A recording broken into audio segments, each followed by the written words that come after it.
Welcome to the first episode of Creative Check-ins. Safari, do you remember the first time you wanted to start a company? I remember it was back in 2013, actually. How about you? When did you want to take the leap? Where were you working in 2013? That was I was at Luma Pictures. That's a VFX post house. I feel like I always wanted to have a company because of my dad. He's always been a business owner, and you guys were obviously the first ones I wanted to have a company with, my friends, but I always knew I was going to have a company. Part of me was always like, how else do you win? So, especially as a person of color, I think I was always like, I got to make my own path. Nobody's going to give it to me. Mm-hmm. So that's where that came from. So since a young age? Yeah, since a baby. My dad his company went bankrupt when I was like 13.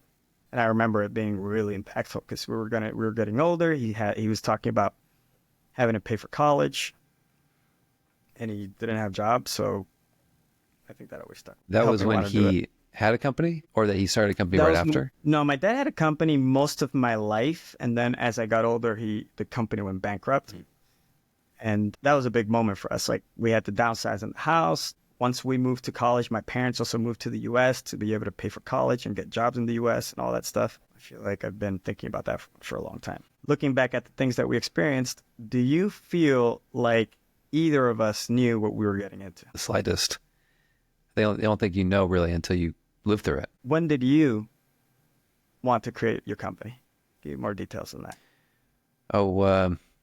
Honestly, it was in 2013, where I was at Luma Pictures. I didn't honestly know where I was going, personally and professionally. And actually seeing you guys in that TTF, the third floor, doing pre-production and being more closely on one-on-one with the key creatives, that was my pivot away from what I was doing. And then with your insight in like owning a business or wanting to own a business, and like going that route, I had no intention of actually owning a business, but helping with owning a business and like doing my own thing. That felt exciting.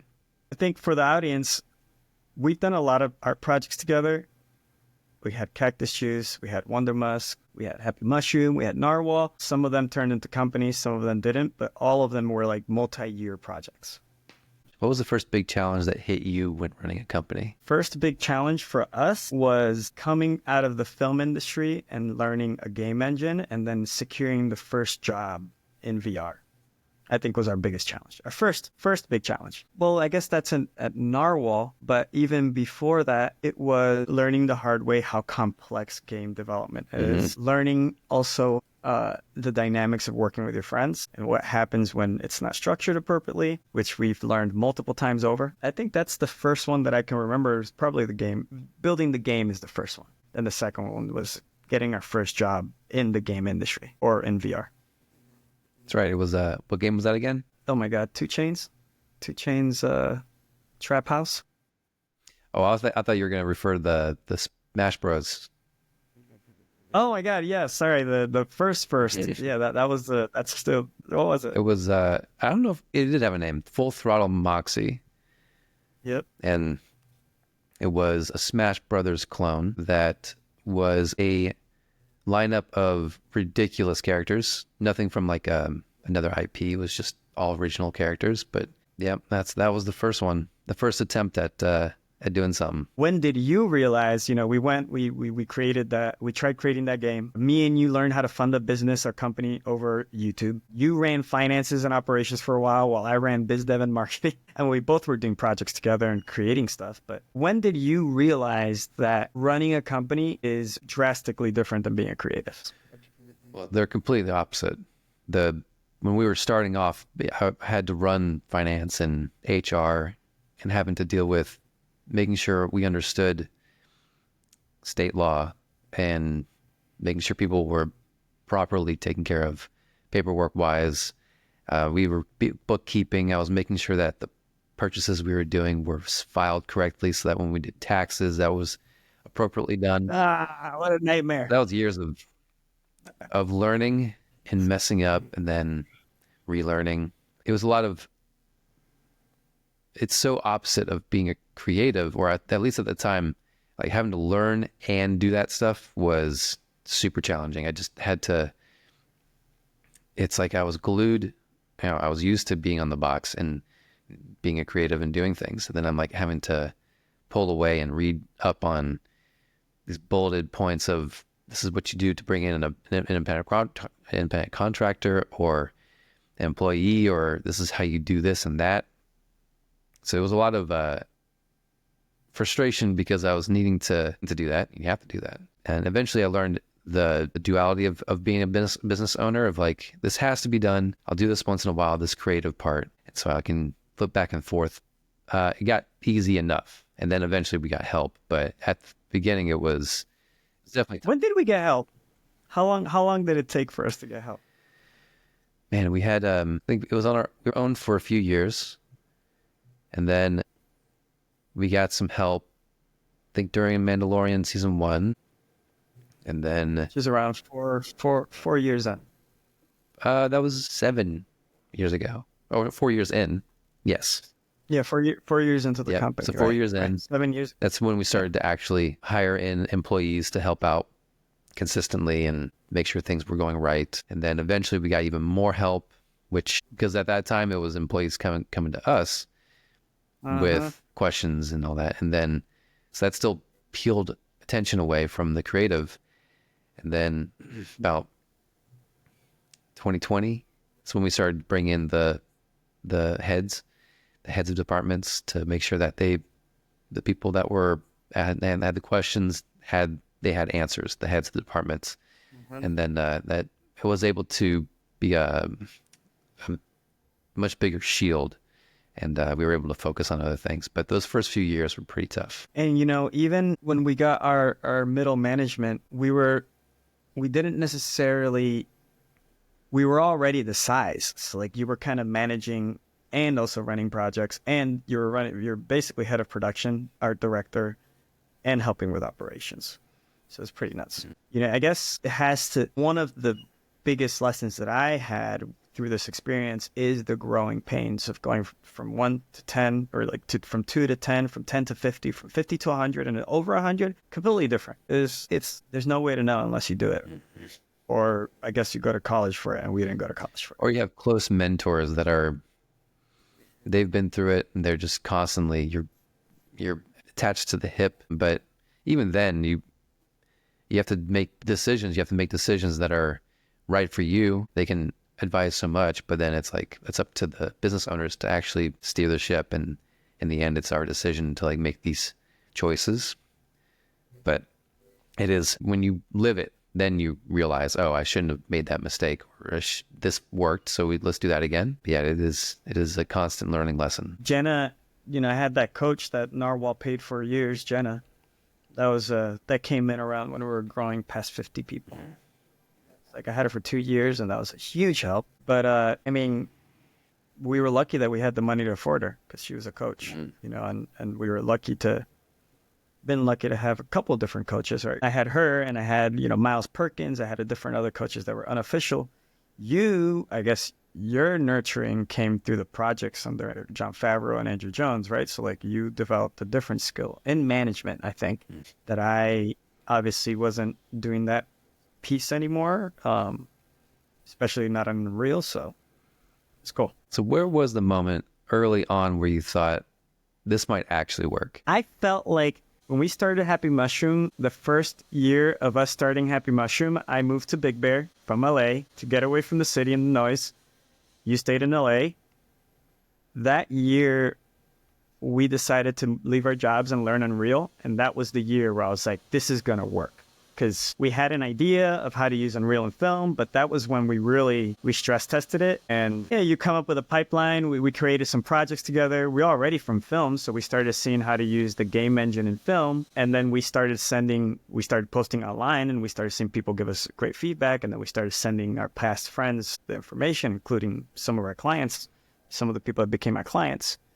And that really solidified it. It's like, and maybe I had two realizations. I remember there's the initial part where you're like, well, we think this is going to work, but nobody has bought it. But then once we were doing that work for a couple of years, and then we got The Mandalorian, then I was like, oh, we're going to work everywhere. And we did. That was like that was the. I remember the calls. I would tell you like, "Hey, this is it, Safari. We're gonna work No, I at every remember that. studio." Yep. I had my doubts, and then it just kept And you getting. know what? It was a little too fast. We didn't understand really what that meant. It's like as an artist, you're used to have to take up the work. You don't know if it's going to come back again. And so we didn't understand how to grow appropriately at the time. Grow at a reasonable rate. What was a moment where you're like, having a company sucks? You know, the challenges. Not that as a whole it sucked, but you know, what was a moment? Well, at the beginning, having to take on responsibilities that I wasn't expecting. That was the first bit of like, oh, this sucks. Then getting over that, eventually it was, I don't know, it was just a bunch of mini challenges or many things that were happening that were, okay, this isn't what I was expecting, but it's for something else. It's for this bigger purpose of like, I am a part of something that I own, or I'm able to make changes that are, I feel are right, or we feel are right. It ended up being definitely when you make wrong calls and it affects a lot of people, that's when it sucks. That's when it is like, didn't mean to do this, but now the damage is done. Which is something that is hard to understand until you have a company too. You know, when we had close to 200 people, it's like every decision can ripple through a whole ocean. It's like, you know, and going through that in the pandemic, it's like everything that happens with every employee pretty much hits us. Like you know it as a business owner in one form or another. It doesn't mean that every single thing comes to you, but you know, there's going to be an HR report and you're going to learn either things that are happening with the people or if a project's going wrong, there's a whole team that's suffering through it. You have to nurture that team. Some of the hardest parts of that, especially as you scale. You can go back. What's one thing you would do differently as a business owner at Narwhal? You know, it's hard to go back and want to do something differently because knowing myself in the moment, I actually didn't know what to do. So it's like, I feel like I did what I could with the knowledge I had. And there's so much shit that I would do differently. So much that I do differently. So I mean, starting with how we formed the company and how we did our contracts and how we even worked with our clients, I would change that entirely. I think, you know, in biz dev, when you're maybe younger at being a business owner, at the time I was almost running production and doing art department and then also doing biz dev, and sales was kind of second. We always had this whole thing of like, you create good work and it comes, and it does. And we've historically allowed our work to speak for itself. But when you only allow the work to speak for itself, you get a lot of attention and you get a lot of people coming for your work. And so what we did was we grabbed that work and we didn't prioritize just the people that we liked working with. It's almost like I would put a filter to understand, you know what, you're one of my favorites and I'm going to make sure that I work with you forever on all the jobs because I just like working with you. And I think we assumed that because some clients were so good at working with us and working with the process and virtual production, they were engaged and they were into it and they allowed us to like guide them through the process, that it was easier than it is. Like we took it to different clients and different projects. And one of the biggest things that I've learned is that the client and them getting along is just as important as us producing great work. And so I think that's one of the biggest things I would do differently. I would prioritize the part of business development that is building relationships and understanding the fact that you are with a client, even client, I hate that word, you're building a partnership that hopefully it's for 10 years. Thankfully, a lot of these people that we worked with, they still engage with us, but like in this next phase of what we're doing, our clients are going to be our homies. We're going to be having margaritas with them. We want to bring the kind of value that we bring to each other to them. And to do that, we need trust. We need to understand what the real problem is. We need to understand the problems that they don't even understand. And to get to that, we need more time with them. Like you need to get into their heads. You know, like I'm doing so fantastically on The Mandalorian because, hey, I had a relationship with Andrew Jones of 10 years before we got there. So Andrew Jones, we pushed back and he was okay with it. And he would push back, but there was a level of respect that we have experienced with some other parties, but it was the most efficient with Andrew and Jon Favreau. And they got along great too, right? So when Andrew Jones pushes Jon Favreau also respects Andrew Jones. That was another thing.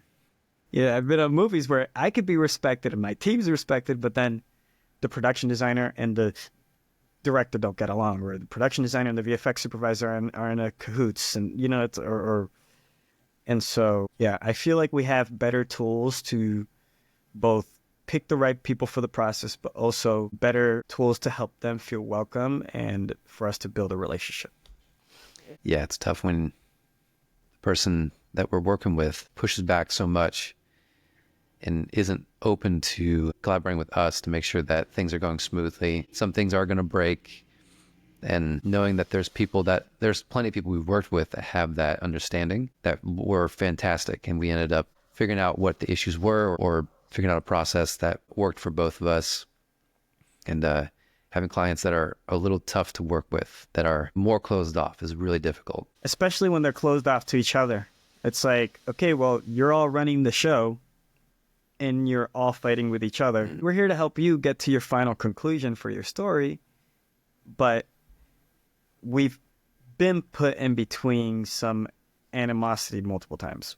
It's like, we're not even part of the animosity, but by default, we're associated. But you're hired. Yeah. You're hired by VFX, so you're not a part of my team. It's like, we're all making the same fucking movie. I would love to, like, that kind of point, I would love to, like, even expand on, but that's probably like another episode, but yeah, we could go deeper for sure. You know who I heard talk about this that made me think about it today was Patrick, the producer. He talked about being a PA, and he's like, you would think that being a PA, you go in there and people are going to be supportive and like, welcome, it's your first movie. No. First thing they do is try to break you. They'll make you go and grab 100 coffees in an hour. And they try to really break you. And then they kind of put you to the side. You're not allowed to learn. You're in this camp of like, you're allowed to move things to us, but if you try to learn, they kick you out a lot of times. If you're too nosy, if you're too enthusiastic, and I remember seeing that, being there and seeing friends of mine that were PAs that got fired, like Amato got fired for being enthusiastic, for helping from Wizard of Oz. He only lasted a couple months, and then he talked to the wrong person. So like, we experienced that as we're going up. So I know you've managed a lot of teams at this point, both yourself directly, but you also had supervisors and frankly, people with bigger portfolios and careers than we have under you. So what do you feel was the biggest challenge? Like, what's the hardest part of managing teams? The biggest challenge of first leading teams, just a team, was the balance of client and team relationship and being the intermediary, trying to make sure that the client was happy and I was not passing off any thoughts I had about leading a team, like insecurities and stuff like that, making sure that I was presenting a certain way to clients, and then the same vice versa, not projecting anything that I was feeling from the clients onto the team. So I wasn't feeling frustrated at the team while I was frustrated at the client, let's say, or whatever feelings were with the client. And so I had to learn how to manage those emotions. And people, creatives and artists that haven't managed, they don't understand how supervisors shield them. Like clients have straight up come to us and go, fire this guy. And we're like, we're not going to fire that guy. What are you talking about? Or, most of the time it's not that bad. It's just like really rough critiques on the art. It does come through because they're seeing it a certain way, because they're seeing the art come through, and everyone has their own inner voice. So the clients that are seeing the work, they may think of their own story. They're weaving their own thing, their own perspective. So it's like it's not exactly that. There's some other dealings that are happening that the team doesn't even know about. So it's trying to translate that into a constructive way for the team to perform.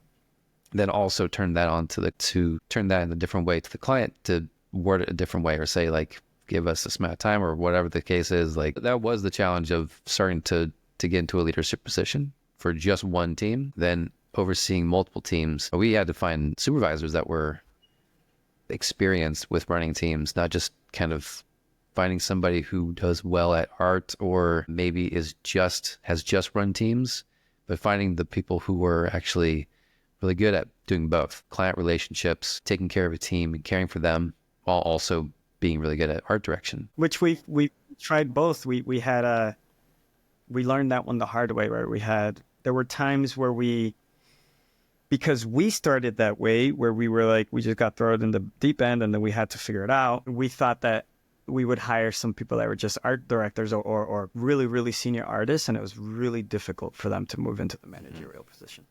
Because the expectation is that it's just about the art. And it's maybe a third of it. I haven't measured it properly, but off the cuff, You can measure that. yeah, it's a smaller percentage than it being the entire thing. Because there's a little bit of produceriness and counselor, so it goes into human, more on the human level, more on the human level than. No, you're pointing out that it's the soft skills of translating to get our teams to understand what the bosses are saying, like the clients or our partners, especially when you work with like 6 different people that are giving you critiques.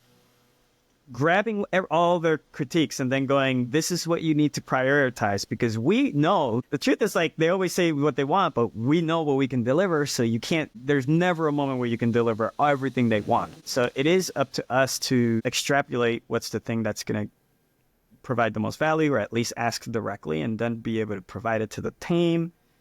And then there's the whole other challenge of, like, often team members go on tangents, or like they have a completely different vision that we're thinking. Or so I have always found it impressive how good you are at managing a room, because it is about, there's a lot of anxiety when creating a movie, so much anxiety. And so a lot of what we do is that we come in and it's like, we tame the anxiety. We help them feel better about the work they're doing. There's definitely something there that skill. It's like an art and a science of, like, being able to grab all the information and bring it over here, and then they have to do whatever, and then you have to prepare it to present it. Because that's part of what I think people don't understand. Like, when we work with artists, it's like, no, we're presenting this information. We don't just throw turntables. It's like there's a different approach that we take that does require preparing it further than a traditional pipeline. So we're building an image, not just a prop. And that's part of the skill set that maybe I think we thought was more widely available that is not. Like building a frame to compose something that's bigger than the item that's going in the environment. Working with those creatives to build the frame together with them, and then the communication of going back and forth, building the scene. At what point did you feel like you had to let go of control and just trust your team? I remember very vividly when we hit 50 people, we interviewed and we hired every person ourselves until we got close to 100 people. Close. But at 50 people, we started getting help. At 50 people, I started getting a coach. 50 people was when we started talking to Laurent Marchepa, actually. It wasn't a coach yet. It was Laurent Marchepa. We needed help.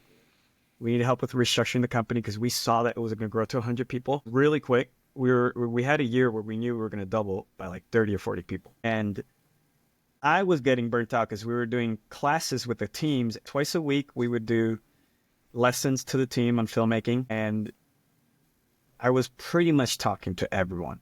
I'm the CEO and I'm trying to run business. And we hired a bunch of our friends and we were reaching 50 people. And that was really, I was getting stretched way too thin. I remember there was like a really strong shift in my mind where I was like, okay, I need to hire people that can build the culture in the way that I'm obsessed with culture. And then that's when we got HR. We started getting HR and other roles. Actually, I think at 50 people was when we got HR. When we like hired our first HR. Mm-hmm. If you can think back to Narwhal, all of the history of Narwhal and Happy Mushroom, what were the moments that you were like, man, I don't want to do this anymore? Every moment of the day. I was like, why am I doing this? Because at a company or an employee at a company, people would be doing this, or this would be my responsibility. But I kept thinking every single year I would get used to it or find ways to help with feeling that way of like, okay, well, I got past that challenge. Okay, now it's good for a little bit. Now another challenge will pop up. Okay, I don't want to do this anymore. New one. But it's like kept building, and when we get bigger, it's challenges get bigger and like more complex relationship between people or just all these different things just popped up. And it's like new, bigger. And I'm like, okay, well, I don't really care for this as much. But then I had the experience of being in a company where I didn't like the leadership, and I realized that I would rather those challenges than at least to go, I don't want to go back to a structure where I don't like leadership and things are challenging from a point of not having control. So there have been many points where I was thinking, I don't want to do this anymore, but nothing is specific. There was always just like a buildup of those new challenges and new things to overcome. But it was a good amount. And towards the end, or towards the more recent years, I was less thinking of that. It was more like, how do I make it into something that I do want to do, instead of living in the thought of, oh, I don't want to do this anymore. But like, I have to do something. And if it's something that I'm able to own and be able to, I don't like to control. There's got to be some other word, but something that I can control at least. What was the moment you knew it was time to step away from Narwhal? When I realized that being acquired changed the culture of the company and there was nothing I could do about it. And then I tried to do something about it, right? But there was definitely a moment at the beginning where I feel like I felt it in my gut. There was nothing I could do about it, and I still tried to do something about it. But realizing that, like, the reason why we did all that transition was because I was working towards wanting to be more involved with the community, with the creatives, build back that culture, and learning how an acquisition impacts your company and the level of control you lose. Again, using the word control, but really the ability to change things we just didn't have that ability anymore. So I think that was a very telling moment where I was like, okay, I can't add value here because I built culture. I like to inspire people. I like to build pipeline, build ideas. I like to sell things. And it's actually really hard to sell things when you don't have a culture. Like, the community to me is so much a part of the selling process as I am. The community, they're the ones that are going to do the work in the first place. So I just felt like I couldn't do my job anymore.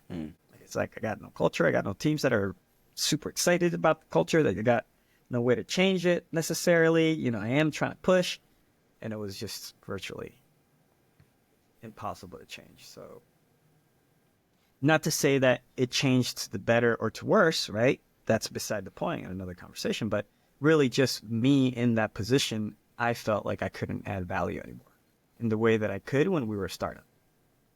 That's something that you hadn't really thought of before that acquisition and getting into that position? Like, that was something that you had valued before, but is it something that you felt like you realized that was something that you really valued? And so at that point, you were kind of in an impasse. I think I always knew I valued it, and I verbalized it when we did the transition. I just don't think that other people value culture like creatives need it. And the way that creatives need it, other people don't. If you're not a creative, you don't need culture as much in a company to be motivated, to deliver at the level that we've seen people deliver, to innovate and find new ways to do things. And so I think I knew this part of myself when we did this shift, but we heard the things that we thought would build that community further, and it didn't meet my expectations. Mm-hmm. You know what? It didn't meet our expectations. It didn't meet the team's expectations. It wasn't about us. We were talking to the teams. We saw it work so well that once it's like having the new iPhone and going 2 iPhones back. Who the fuck does that? And so we got the culture we wanted, and then seeing the culture retract was too much for me. I was like, no, I already know where you could be. And we got there once, and what are we doing? And we saw the results, and we saw the community, how the people buy from people. So, like, if you have the right people on the team and they're in the culture and they're also promoting themselves and we're all feeling good about it, you really get a lot more as a businessman, a lot more business that way. People just want to work with you. They come to you because they want to work with you and your team. Instead of going to work for them, they just stay with you. They bring you people. They're like, we don't want to work at this other company. We'll work with you. So they bring you work. I think it's one of the most undervalued strategies in all these companies.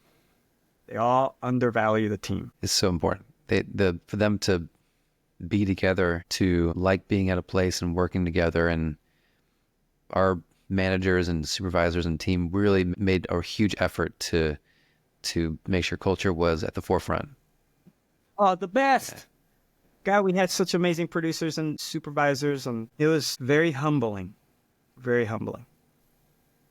Like, we really did build a company that was for us. There was a period of time, a couple of years there, where it was like, wow, these are a bunch of people like us that are super passionate, that were impressing everybody, right? Like, everyone was impressed with everything we were doing. And it's not that like there's necessarily a secret sauce and like we had to, no, it was really people that cared.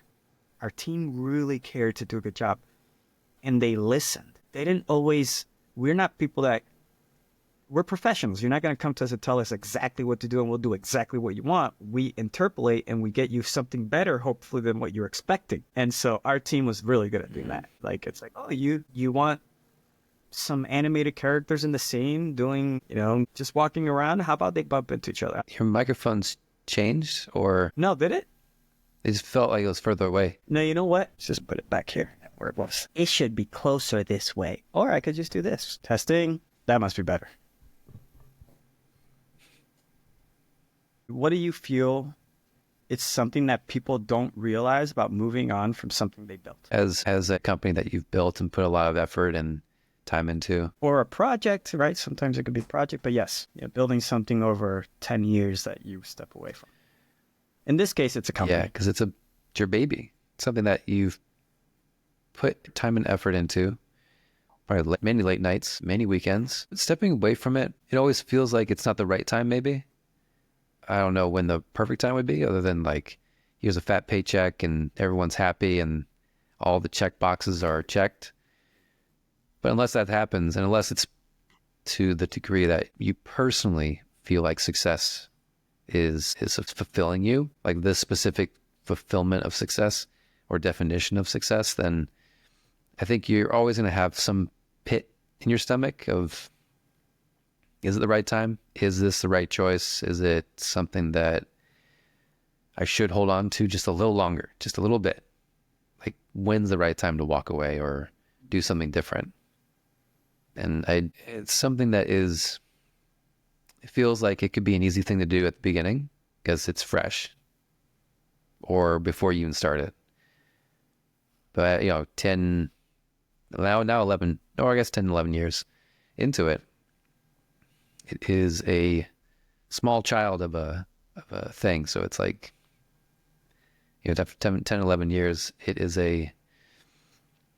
this labor of love, this thing that was built to be your expectation of something that maybe it fell short of. That is, it's pretty important, big chunk of our lives, or personally speaking, my life, and something we put a lot of effort and blood and sweat and tears into.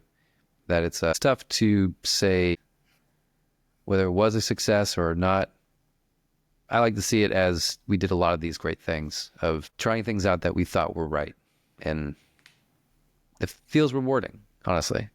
And it feels good, even though it's tough to step away. Mm-hmm. Yeah. Or to move on from something that you've built. I agree. So how did stepping away change the way you think about work? I think everyone has to be a little business owner. Every creative is a little business owner. And there's some tools that everyone can benefit from learning, but the people attached to it still need to worry about their own brands and their own future apart from any company. It doesn't matter if it's your own. It doesn't matter if you're working for someone else. Because of where the economy is headed and the way that these companies are doing business, you just can't trust that anything you own or someone else owns is going to be around in 10 years. And we actually have moved. We've been in the industry for, my God, almost 20 years. And so when you've been in the industry for 20 years, we've seen many of the companies that we worked with go out of business, which takes our portfolios with them. We've also had a lot of companies that don't allow you to post, but then they don't promote you through their own work. So it is really important. I think if there's anything I learned from stepping away is how Felix Jorge needs to still be Felix Jorge, even if he has 8 experiments or 10 freaking companies. There has to be an aspect of that, and that's something I'll never change. That's something that I'll never forget.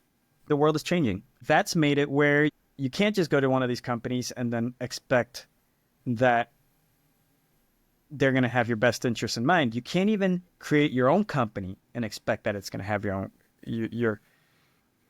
expect that it's going to forever have your own interest in mind, because that's something that we learned as our company grew. You grow to 200 people. The people dictate the company, the direction. It was one of the hardest things for me. All of a sudden, we had our company. We were in the driver's seat. We're making it do whatever we want. We're pivoting. And then it grows to 200 people of this concoction of artists. And then you're like, wow, I have to get the jobs that these teams can do. And these teams, I want to do this other work, but these teams, it's going to take a lot more time for them to get there. So how do you transition into something that's different? If you could sum it up, what is one lesson across all fields? Just one lesson. This is the one thing I would learn, that I learned from this experience that I don't want to do again. Lesson I learned in this would be that it's to always have legal counsel. Wow, such a good one. It's just like, it seems basic, but fuck. I can't stress that enough. It's just, there are assumptions made throughout the entire time that are... If I could go more specific with that one, get the right legal counsel. Mm-hmm. That's another one. There's different lawyers for all sorts of fucking things. If you need to form a company, that's one lawyer. If you need to sue someone, that's another lawyer. Or litigation. Like, there's so many different kinds of lawyers. I didn't understand. Just knowing that, and then at what point, what's the challenge you're facing to have that kind of counsel? Because they are, to the point, sum it up, they know all the different ways that things can go. They have experience with what happens, but it ends up being a good protection. And it's a bit more clear direction at any given point. Maybe it's a clear direction at any given point. It's good reference, and it's good to have like information that, because owning a company is, so you're so inundated with just tons of stuff happening, information coming at you, and things to think about, paperwork to file, forms to send out. So that's a huge lesson from the entirety of this thing. It's also the fact that we have learned that lawyers are not only needed for when things go wrong. Yeah, they're to prevent things from going wrong. I think that's probably, I think, most people's assumptions, as ours was. Like, you need lawyers to set things up at the beginning. Like, everything, how your company, the agreement between you and your friends, if you're going to create your company with your friends, the agreement with the studio with your client. Even if it's like to get a template, you get paid for 1 hour of counsel, and it's worth it. Oh my God. 1 hour of counsel. Hey, could you just look at this document and make sure that this is going to be a contract that I'm not going to fucking get screwed over later? But again, we made some mistakes even when we had lawyers of, they're salesmen, of thinking that they can handle things that they actually couldn't. Like, I think one of the biggest lessons here in our next phase is that I'm interviewing them now as if I need to know that whatever challenge I have, that lawyer has dealt with something that's very similar, or that's their expertise. Because, we got burnt. I feel like we put a lot of money into some lawyers that, you could do the job, but are you going to be the best at doing the job? Are you going to be the fastest at doing the job? And you might be cheaper, but it actually costs us a lot more in the long run. To have lawyer, like, representation for each partner even, and not to focus on one partner having the connection to the lawyer or legal counsel. It ends up being that trust being put on that other partner ends up being a little bit, as owners of the company, having that knowledge of what's being done, of having a say in everything and making sure everything is understood. There has to be The agreements have to be very, very clear. It's like that is something that has completely changed in this new version of post Narwhal, is how addicted I am now to reading contracts, to just like getting things in paper in the right way. It's funny, I even enjoy it. I print them out, I sit here in the seat, I read those fucking things crudely, I throw them ChatGPT, try to get it to understand it. I read it anyways to make sure that I also see it. Like, it's just like, I have a little area in my closet now where I put all the contracts. I'm like, print them out just because it's like, I see now how that was actually one of the areas that was a lot of the source of our pain.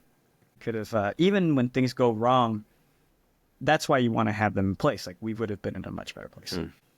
We didn't go into how the things go wrong, which we'll have to do another episode for sure. What excites you most about what we're working on now? Man, running a company for so many years, this is going to sound so selfish, but having my time back, wow, I haven't felt this in ages. It gave me a lot of anxiety at the beginning. I was like, what do I do with all this time? Yeah. Yeah, I feel like I'm feeling like, okay, I can use this time in a way that is going to add value to others and still keep my time. There's something there where it's like, that's what makes me really excited, is that I'm a creative and I ran a business for a long time. And I want to now come back and apply both of those almost equally. What I've learned in business, but also the storytelling part of me that both makes me good at simplifying language, but also producing like previs with you, like that part of me that's creative. I want to tap into that more. And already doing like the Artist Way is really cool. Doing these recordings is really cool. Like, I was doing that Artist Way book this week, and one of the things that it helped me realize is that I'm someone that gets really excited by momentum, which is a weird thing that I just learned. Momentum. When things are going, I just notice it's just like the best thing. Like when something's working and it's going and it's and so when we lose momentum, like we did at certain other projects that we've done, it's actually really hard for me. And so I'm just really excited now because we found a new form of momentum. We may not be already out there and all that, but we're moving. Like I feel the urgency, but I also feel the motivation to do something that we weren't going to do if we were at Narwhal. We just weren't. It's just like, so yeah, that's what I'm excited about. Again. So then how do you feel? I told you what I'm excited about. What are you excited about? Taking what we've learned in the past and making it so that it's him building on what we're doing, what I'm doing, and what we're getting into. I'm excited about exactly what you said, having that time back, building on our own things, having more time dedicated to that instead of having to think about a bigger company and something to like that focus of here's this big thing that maybe would have helped with certain projects, but having that control back, having a bit more time with maybe certain projects that come up that we weren't taking on before, like being more specific to connecting with some key creatives or being able to work on certain projects that maybe we wouldn't have taken before. But having that knowledge of how to make even those new projects succeed based on what we've done in the past. I had maybe nerves of doing AI and experimenting in these worlds that we just need to fucking learn because that's the new tools and the studios want us to learn it, but attaching it to the companies because we're seeing the backlash that it comes with. We really just want to experiment at this point, so we don't even know if it's something that's going to be able to be used in the pipeline. You see, we're very enthusiastic and we want to test and we were already playing with it, but then you see every now and then I see the backlash on AI and it's this is a big part of it. There's a lot of, it's stolen content, it's taking away jobs, and we're using it in a way that's, I think it's going to be very useful for these small projects and people like us trying to make our own thing to get through the process quicker, because it's going to be likely user-generated content is already king. And I think did you see that Russo Brothers movie? It just came out on Netflix. Yes. Well, I haven't seen it, but I know which one you're talking about. I think The Electric State. With, yes. Chris Pratt. Did you watch it? No, I don't have Netflix, but seeing how much it's cost, and that it's someone had compared it because it's the Simon Steinhog artwork. I saw that. I thought it was. So is this connected to the Amazon show? No, well, he's just based off of his art, but Yeah, but it must be in the same universe. But I don't think they connect it in a way. This one is like much more actiony, more like a surfacey thing, where it seemed like his original artwork is very somber or introspective and kind of commentary on overconsumption and stuff like that. But it seemed like it's leaning towards just like action packed. Yeah. And even with something like that, with a bunch of money and these professionals that were dominating with Marvel movies, that it seems like it's going to move towards user generated content, smaller creators who are creating bigger stories with the use of AI. Hopefully just in the pre-production side of things and not just solely the content from AI, but it's going that direction anyways. But having that as a tool to help get through the process so that more people can actually post their personal passion projects online, get viewers and an audience, so that independent films can start to get more support, even though it's using something that is unfortunately stolen content and in this very, in many ways, unethical. Yeah. Right? There's no doubt about it that we have complicated feelings about it, right? It's just the industry has changed. Like, you used to be able to have a script and get a green light, right? Like, no, we need to create a script. We need to create visuals. We need to create a packet that actually has a proof of concept that's going to tell you how we're, why is it going to do well in the industry? And so it's just the barrier of entry is higher. And because of that's where I think tools are going to help. Hopefully, say this lightly, but, if it displaces 10% of the workforce in the area they're in, let's say from VFX, a few people from VFX, a couple people from production, a couple people from pre-production, 10% across the whole film pipeline, it doesn't mean that they're not going to have work, because I think it means that they will have to create their own projects as well and use this kind of technology to get through. Netflix is making their own, right? So they already decided that we need to use it. And if America's not open to use it, internationally they will. They don't have the bullshit that we have. Like, it's not like they're like over there like, I'm not going to use this tool because no, they're like, I'm going to use this tool because I need to eat. It really put us in a position where we have to conform. It's a weird thing to go through. It's definitely made it where when we think about these things, we think about it we go, how do we use this technology so that we can stop having to rely on just one form of income, which is working with the studios? And that's where our head's at. Yeah, it's a chance because they're going to use it. Studios are going to use it against us. So it would be best to use this against them as the individuals that are reliant on their projects. But it's like, can we make our own projects that subvert go straight and skips them one day? Good. Or we work with them, but we work with them in a different capacity where we are driving our own project, our own IP. We have a level of control that makes it enjoyable again. This is our first podcast. What kind of conversations do you want to have in these podcasts, especially as we invite other people? I think a lot of them will be me and you at times. I think... I love your face. Yeah, we brought up a few things. I think primarily what's happening now and what's going to happen mixed with our experience in owning a business. I think primarily it's going to be just longer conversations on each of these topics. But I would love to get into like new tech and how to use that, how other artists, other people can use it to their benefit, current climate, what's coming up. Yeah, I think for these two, although it's called a podcast and we're calling it a podcast, it's a video podcast. So we're going to be giving presentations. Like I don't know if I told you this, but I'm thinking we consolidate all the videos into the podcast. Every 2 weeks, we do a different format. This is one format. In 2 weeks, we're going to give a presentation about our work on Lucasfilms and also the work we're doing in AI. And 2 weeks after that, we'll do a drawing over, we'll do a different format. But we have it's really about what's going to get the audience to understand the message that we're giving, and we'll do anything. Like, I might put this fucking camera right here and work on the whiteboard and have you guys see me make a whole graph and whatever one day. If someone's listening and they're in a transition phase as well, what advice would you give them? Man, I really like that TikTok from Will Dafoe where he's like, I don't give advices. Everyone finds their own way. What do you have to say? What advice?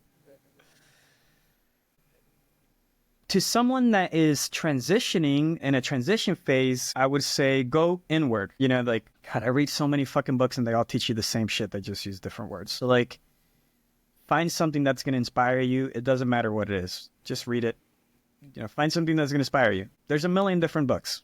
Everyone's going to recommend you one. Just pick one and do it. And it's like The Artist's Way is a lot like The Power of Habits, which is a lot like The Book of Meetings, or the Death by Meetings, which is a lot like fucking Simply Be, which is all like, they're all teaching the same things. And every time I read one, it's a reinforcement of like, oh, this is a new language that I can use and a new tool that I can use hopefully to get through to someone else and inspire them to believe in themselves. And so that would be my advice. Just try to ignore other people's advice and read a book and figure it out. Do the work so that you're educating yourself a little bit, but it's more about what you put down on the paper and what you decide. And based off of those books, which one was speaking to you the most? Different reasons. Yeah. The Power of Habits is probably one of the most entertaining books that I've read. It's short and it's stories. So I always recommend it because it's very entertaining and it helps with like build your confidence. I'm a science guy, so like it goes a lot through science and how the brain works and how you build habits. And it really built my confidence that like, oh yeah, I could do anything. I could build any habit. Death by Meeting is great because I feel like one of the main characters has ADHD and then there's the business owner, and then the kid that's like nagging the business owner.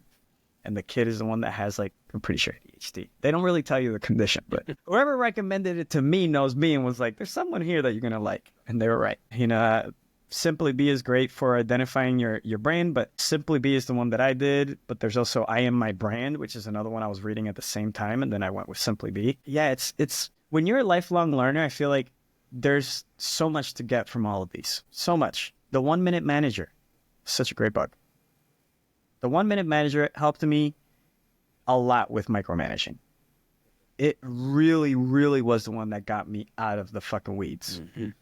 Because it teaches you, if you want to have a 1 minute meeting and get what you want, the work that you need to do to get there and the kind of meetings you need to set up to be able to get that 1 minute meeting, which I do get with my people, right? Like, it's like we are connected enough where I can call any of you guys and be like, hey, bye. And you guys were almost like psychic. But that book really helped me with like, I think I used to do more of that in a way that wasn't constructive.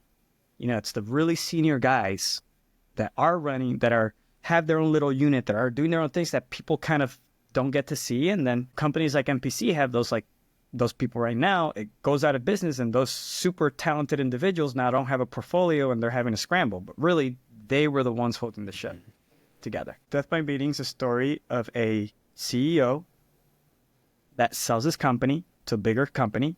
The bigger company starts losing money. Then his company's now on the chopping block after he sold it like 3 months ago to this company. And it's about him having to improve his meetings to be able to stay a part of that company so that they can perform better. So improve the meetings so they can perform better so they can stay in that company. And it's fantastic because it's like a big part of the book is that they're having meetings and they're describing the meeting and the different personalities. You got the operations person, you got the money person, and they're having arguments. And it's about the role of that leader and how, if he's too tired and he used to stay quiet, and, you know, it's like empowerment and allowing people to do their own thing is also not leadership. If you're not actually empowering them, like just, yeah, well, you guys are professionals, like you figure it out. That's not real leadership. This was this book really.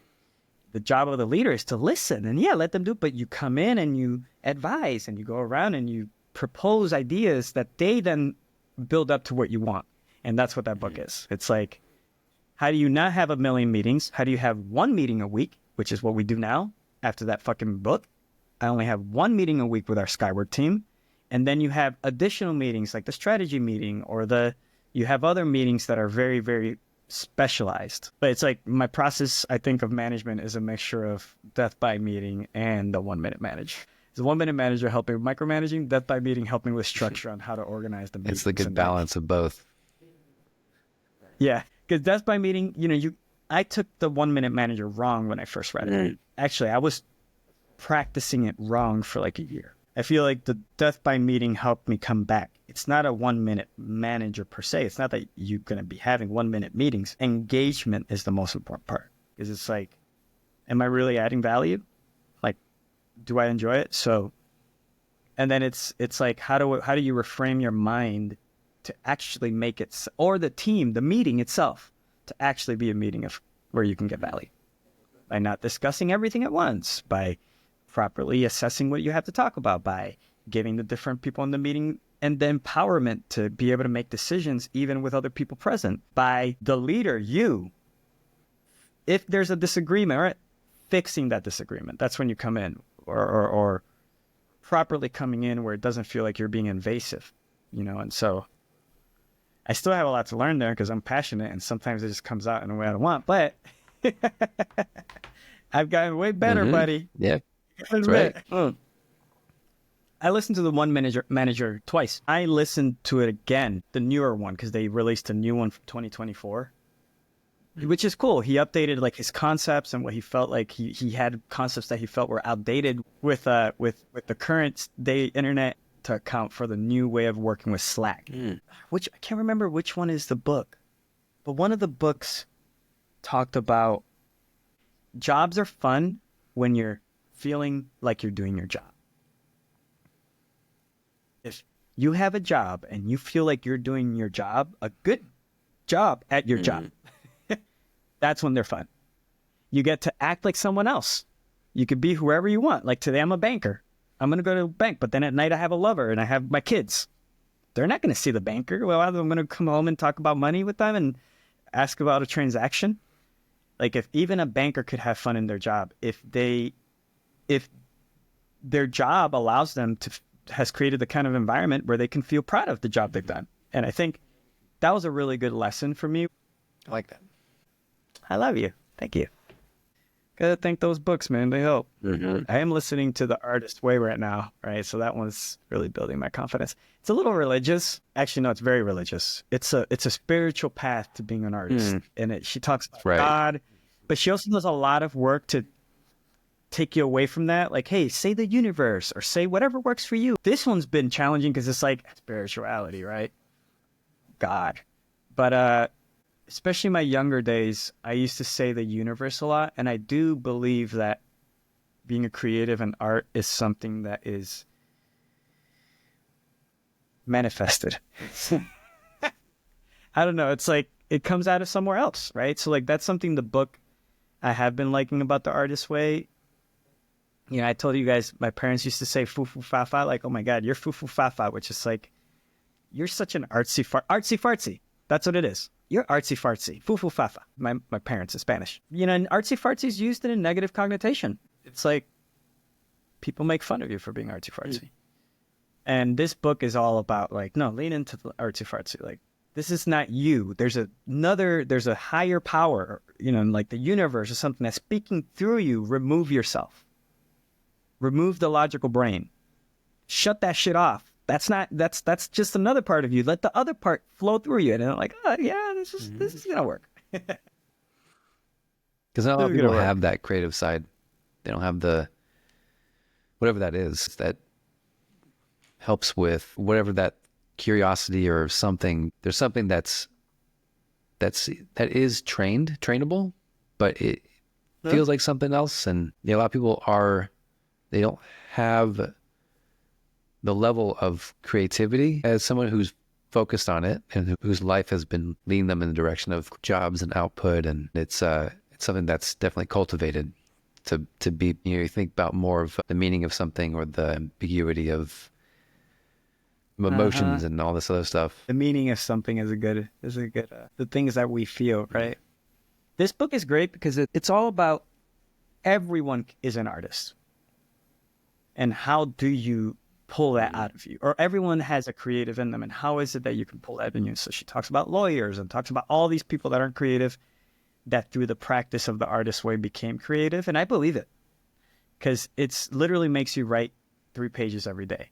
And it makes you reflect. Every fucking morning, you reflect. You reflect. You reflect for multiple months.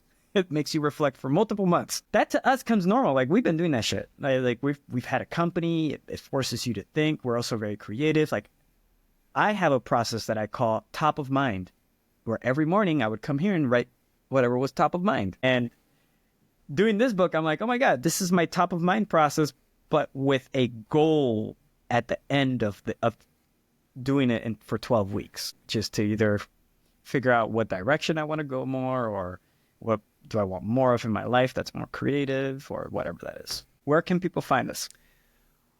Well, we have a blog and a little website called safariandfelix.com, where it houses all of our information and things about us individually, things we've worked on. Has a blog with new articles coming out every so often.